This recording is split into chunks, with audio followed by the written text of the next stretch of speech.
Ce qui compte dans la prière, c'est la sincérité du cœur. La Bible nous enseigne que Dieu prête attention à la prière simple et fervente. Mais écoutez, la prière fervente n'est pas nécessairement retentissante ou longue.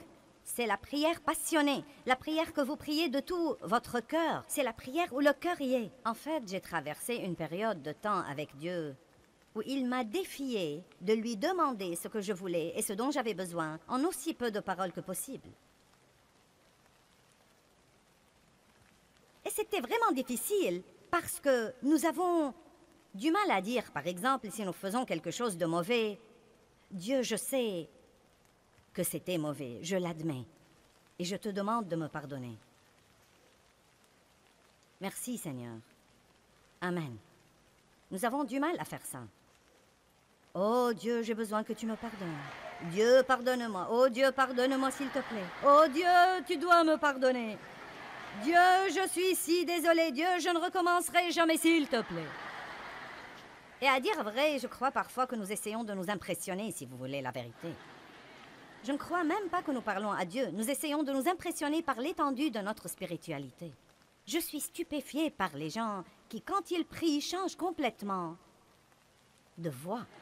Ils deviennent complètement comme ça. Oh, toi!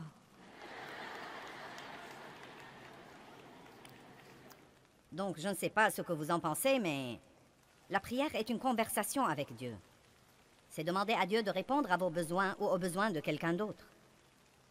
C'est le louer, c'est le remercier, c'est l'adorer. C'est lui confier des choses et lui consacrer des choses. C'est beaucoup de choses merveilleuses qui devraient faire partie de la vie de tous les jours. Tout comme la respiration. La prière devrait être comme la respiration. Ne pas prier est un péché. La pire chose qui puisse arriver si vous ne priez pas, c'est rien.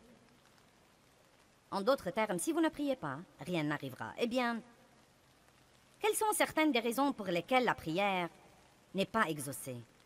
Tout d'abord, je ne sais pas si nous pouvons dire qu'une prière n'est pas exaucée. En fait, Dieu ne dit pas toujours oui. Vous savez, Dieu dit parfois, pas maintenant. J'ai en fait entendu des gens dire que Dieu ne dit pas non, mais je ne crois pas ça. Si je demande quelque chose qui n'est pas la volonté de Dieu, il me dira non. Sinon, je croirais qu'il ne m'aime pas. Parfois, il dit attends. Parfois, il dit oui. Et parfois, il dit non. Mais une des choses que nous devons comprendre, c'est que quoi qu'il dise, ce qu'il dit est toujours juste. Et si Dieu dit attends, c'est que c'est mieux pour moi d'attendre. Quel que soit ce que ça me fait mal, quel que soit ce que j'en pense, il y a une certaine raison pour laquelle ce n'est pas bon ou ce n'est pas mieux pour moi d'avoir cette chose maintenant. Si Dieu dit non, il n'essaye pas de me cacher des choses et n'essaye pas de m'empêcher d'avoir quelque chose que je veux. Il a simplement quelque chose de meilleur en tête et je ne suis pas assez intelligente pour savoir comment le demander. Donc je suis reconnaissante que Dieu me donne ce qu'il sait que je devrais avoir. Et laissez-moi vous dire quelque chose, bien-aimé. Quand vous arrivez au point où vous pouvez faire confiance à Dieu dans ces choses-là, ce que la vie peut devenir douce. Car vous n'êtes plus obligé de lutter avec les choses tout le temps. Vous savez ce qui nous contrarie? Essayez de faire que quelque chose se produise, que seul Dieu peut en fait produire. Allez, comprenez ça ce soir. Essayez de faire que quelque chose se produise que seul Dieu peut produire. Puis-je vous dire quelque chose? Vous ne pouvez pas changer les membres de votre famille. Bulletin, flash, flash du ciel. Vous ne pouvez pas changer les membres de votre famille. Vous pouvez leur donner l'exemple. Et à dire vrai, si nous faisons un petit effort pour donner l'exemple un peu plus, et si nous fermons notre bouche un peu plus, et si nous arrêtons de dire à tout le monde ce qu'ils devraient faire, eh bien, c'est encore tôt et je prêche bien déjà. Non, mais la Bible dit que la femme ne peut pas gagner son mari par la parole. Mais elle peut le gagner par sa conduite pieuse et par son attitude pieuse également. Amen? Certains d'entre vous ont entendu parler de Smith Wigglesworth, qui était un grand pasteur. Il était plombier et il a fini par devenir pasteur. Mais bien avant de devenir pasteur, il avait une femme pieuse et il était méchant avec elle au plus haut degré. Il ne voulait pas qu'elle aille à l'église, mais elle y allait quand même. Elle disait qu'elle n'allait pas abandonner sa relation avec Dieu et sa communion avec les autres croyants. Et il l'enfermait dehors. Et quand elle revenait à la maison, la porte était fermée. Et elle se couchait dehors et s'endormait. Et le matin, il avait mauvaise conscience. Il lui ouvrait donc la porte et la laissait entrer. Elle lui disait « Bonjour, Smithy » et elle lui préparait son petit déjeuner. Je sais ce que j'aurais fait, ça n'aurait pas été « Bonjour, Smithy ». Mais d'un autre côté, si j'étais mariée à cet homme, il serait resté plombier et ne serait jamais devenu grand pasteur. Mais elle lui donnait l'exemple dont nous avons parlé. Et elle a continué à être tellement gentille avec son mari qu'il a fini par être sauvé et radicalement rempli du Saint-Esprit et par devenir un des plus grands prédicateurs renommés que l'Église a connus. Laissez-moi donc répéter. Vous ne pouvez pas changer les membres de votre famille, mais vous pouvez prier pour eux. Et si vous priez, vous ouvrez la porte à Dieu pour travailler. Si nous essayons de faire les choses sans faire intervenir Dieu, cela empêche littéralement Dieu de travailler parce que nous sommes les associés de Dieu. Et nous ne devons pas exécuter nos plans et nous attendre à ce que Dieu les bénisse ensuite. Nous devons passer un temps avec Dieu et apprendre ce qu'il veut faire et suivre son exemple. Vous ne pouvez obliger personne à aimer Dieu. Aussi ardemment que vous vouliez que vos bien-aimés soient sauvés, vous ne pouvez pas les obliger à aimer Dieu. Oh, si seulement je pouvais. Si seulement je pouvais ouvrir les cœurs des gens et les remplir de l'amour de Dieu et les refermer et les libérer. Vous savez, quand vous connaissez la vie que quelqu'un pourrait avoir et que vous le voyez faire des erreurs et détruire sa vie, non mais vous voudrez juste... Mais vous ne pouvez obliger personne à aimer Dieu. Et quand j'ai finalement compris ça, ça m'a délivré d'une grande pression. On n'oblige personne à aimer Dieu. Chacun de nous doit faire son choix personnel. Et là encore, je crois vraiment... Oui, nous sommes tous appelés à prêcher aux autres. Et nous sommes appelés à partager notre foi avec eux. Mais je crois parfois, à dire vrai, que nous prêchons trop. Et que nous ne sommes pas le bon exemple que nous sommes censés être. Je crois que nous devons parfois être un meilleur exemple. Et donc, si nous croyons à la puissance de la prière et que nous commençons vraiment à prier pour les choses pour lesquelles nous peinons et nous travaillons, nous pourrons nous détendre et jouir de notre vie pendant que Dieu travaille. Vous voyez, je suis arrivée au point où je crois vraiment que Dieu travaillera si je prie. Je le crois parce que j'ai prié pour vous. J'ai prié toute la semaine et j'ai prié pour des choses très spécifiques aujourd'hui. J'ai prié dans la chambre du fond avant de venir ici. Et j'ai prié Dieu de faire quelque chose en vous. J'ai prié pour la guérison. J'ai prié Dieu de guérir les cœurs brisés. J'ai prié Dieu de vous encourager. J'ai prié Dieu de vous enseigner quelque chose. Je veux que vous tombiez profondément amoureux de Dieu. Et donc, je crois que pendant que je suis là-haut pour utiliser le don que Dieu a mis en moi et pour faire ce que je sais faire, Dieu travaille en vous. Et peu importe si vous avez l'air de vraiment changer, ça n'a pas d'importance pour moi. Vous savez, si vous me dites que vous changez ou pas, je crois de tout mon cœur qu'un dépôt a été fait en vous et que vous allez voir les résultats d'être là. Je crois ça et je suis heureuse parce que je le crois. Je suis heureuse au plus haut degré, car je crois en ce moment que je suis au milieu de la volonté de Dieu. Et je crois que ce que je fais, je le fais de mon mieux. Et je crois que la parole de Dieu va avoir un effet sur vous. Savez-vous quand j'étais malheureuse? Quand je venais ici et pendant que je prêchais, j'observais les visages des gens qui sont dans la salle. Quelqu'un faisait...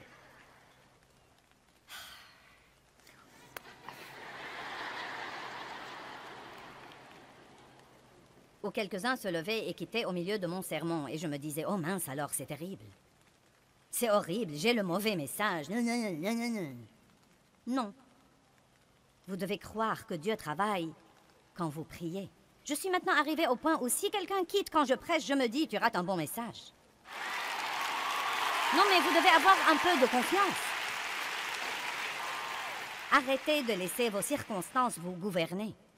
Puis-je vous dire quelque chose? Regardez-moi. Vous n'avez pas assez de temps à perdre sur cette terre à être malheureux. Bonjour. J'ai dit que nous n'avions pas assez de temps à perdre sur cette terre à être malheureux. Et vous savez, quand vous avez 13 ou 14 ou 20 ou 25 ans, vous croyez que vous avez du temps à perdre. Mais quand vous commencez à avoir 50 et 60 et 61 et 62 et 63 et Dave a 66 ans... Quand vous vieillissez comme ça, quand vous prenez de l'âge... Non, sérieusement, vous savez quoi? plus vous vivez, plus vous réalisez que vous n'avez plus de temps à perdre. Je ne vais plus gaspiller mes jours à être fâché désormais. Vous m'offensez, je prie pour vous. Vous me blessez, je prie quand même pour vous. Je ne vais plus vivre malheureuse désormais. Vous m'entendez? J'ai dit que je n'allais plus vivre malheureuse désormais. Et vous devez vous-même être aussi intransigeant sur ce point.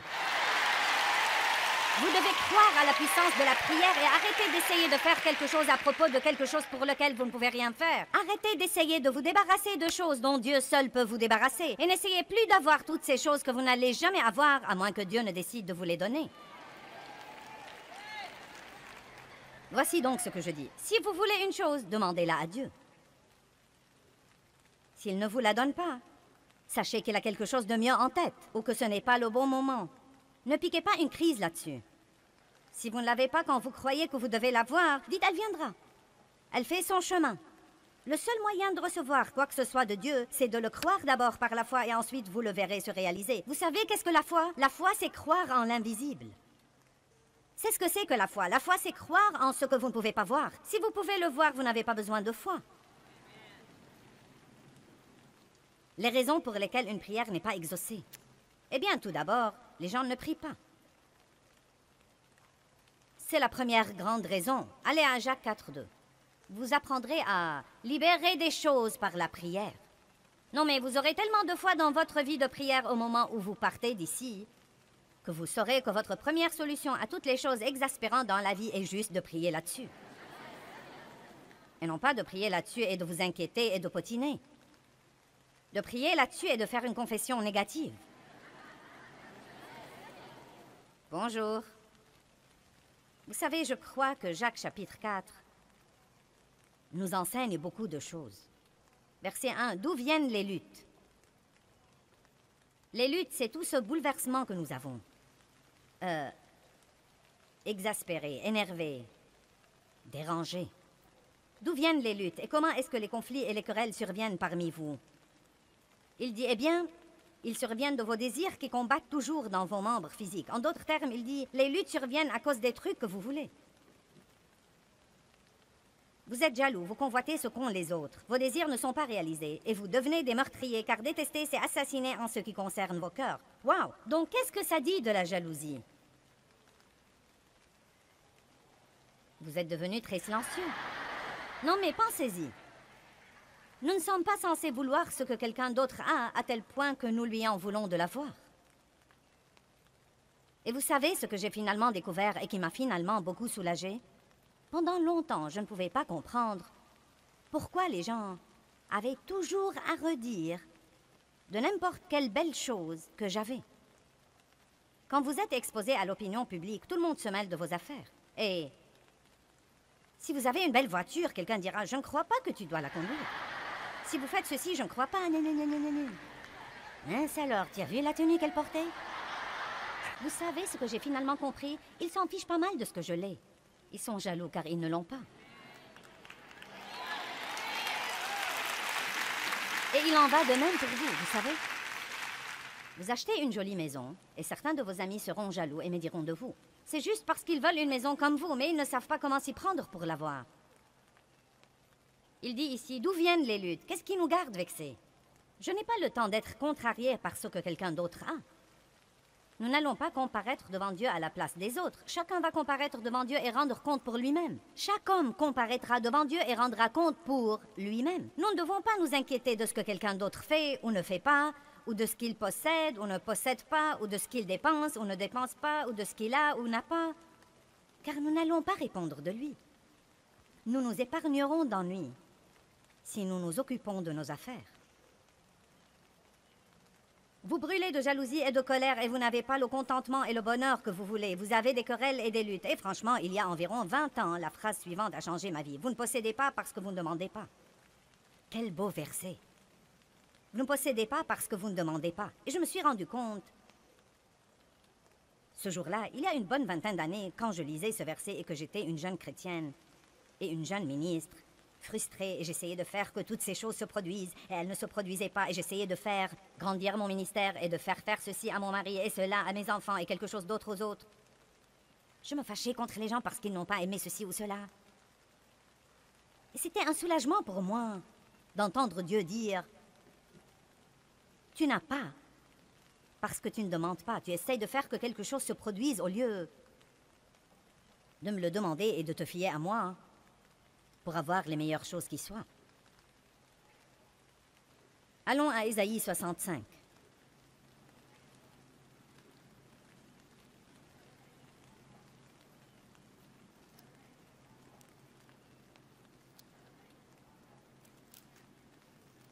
Versets 1 et 2. Je crois que ce sont des versets plutôt tristes. Il dit « J'étais prêt à être recherché de ceux qui ne demandent pas. » Vous voyez le tableau où Dieu attend que quelqu'un lui demande?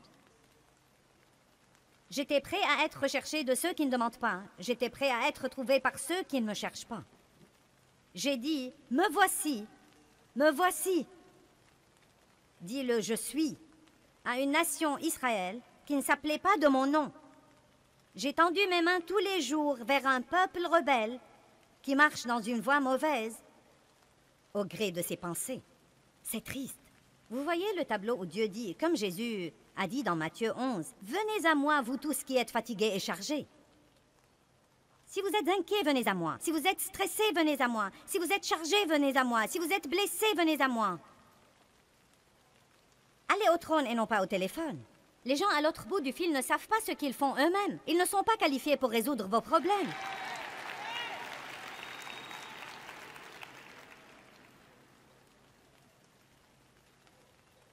N'est-ce pas un verset génial? J'étais prêt à être recherché de ceux qui ne demandent pas. J'ai dit, me voici, me voici. Mais personne ne m'a cherché. Dieu est un bon Dieu. Hébreux 11:6 dit, sans la foi, il est impossible de plaire à Dieu. Et celui qui s'approche de lui doit croire deux choses, que Dieu est et qu'il est le rémunérateur de ceux qui le cherchent diligemment. Dieu est un bon Dieu. Il attend pour vous faire des choses. Mais vous devez les lui demander. Ne vous fâchez pas contre votre patron qui ne vous donne pas la promotion que vous voulez. Avez-vous jamais pris la peine de la demander à Dieu? Peut-être que ce n'est même pas ce dont vous avez besoin. Qui sait, peut-être que Dieu essaye de vous faire quitter ce travail stupide de toute façon pour aller travailler ailleurs. Et vous craignez de ne pas pouvoir gagner autant d'argent ailleurs. Ça me surprend combien de gens mènent une vie qu'ils détestent parce qu'ils ont peur de faire quelque chose d'autre.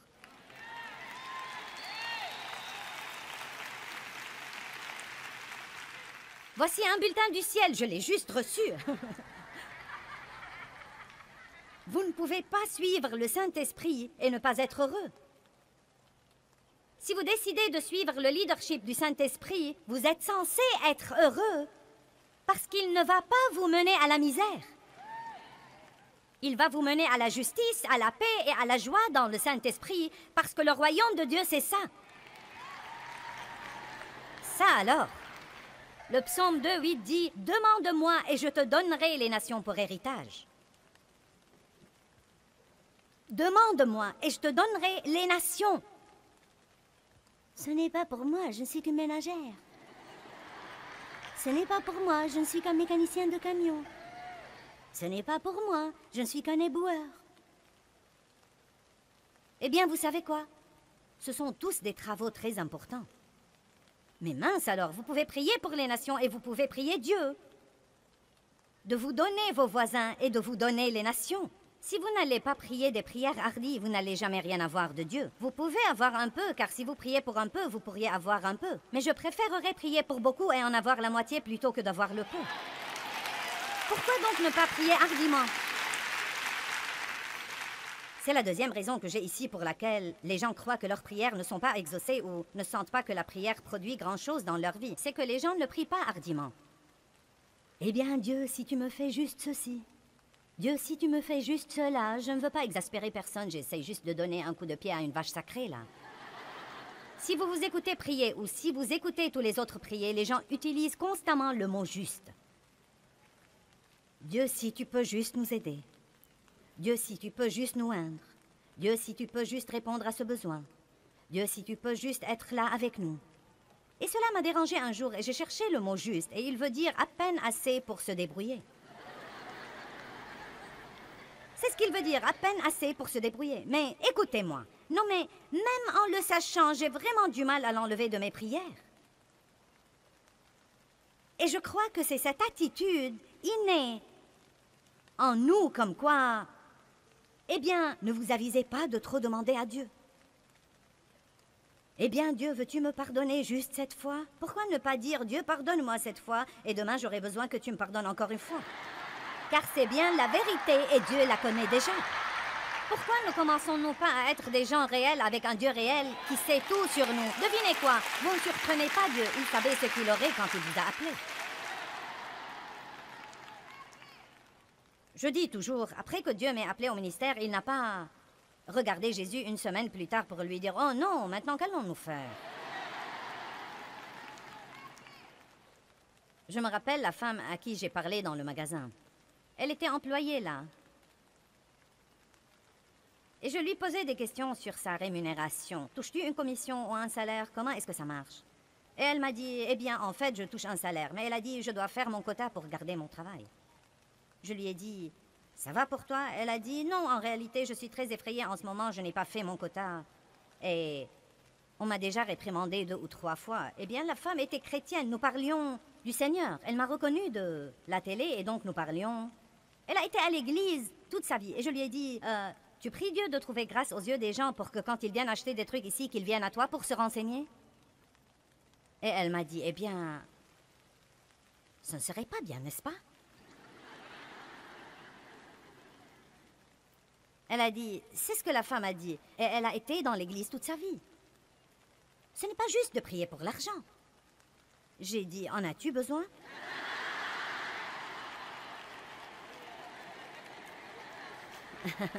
Si tu en as besoin et que tu ne l'as pas, tu devrais commencer à prier là-dessus, car c'est le seul moyen dont tu vas l'avoir. La Bible dit, et mon Dieu pourvoira à tous mes besoins. Maintenant, nous déraillons si nous ne prions que pour les trucs et l'argent. Mais en réalité, la femme avait une vie de prière pathétique, pitoyable, faible, une vie de prière molle. Et voilà le Dieu de tout l'univers, qui possède tout, qui a vraiment le tout. À qui le donnerait-il sinon à ses enfants? Mais il dit, vous n'avez pas parce que vous ne demandez pas. Demandez et continuez à demander. Frappez et continuez à frapper. Cherchez et continuez à chercher.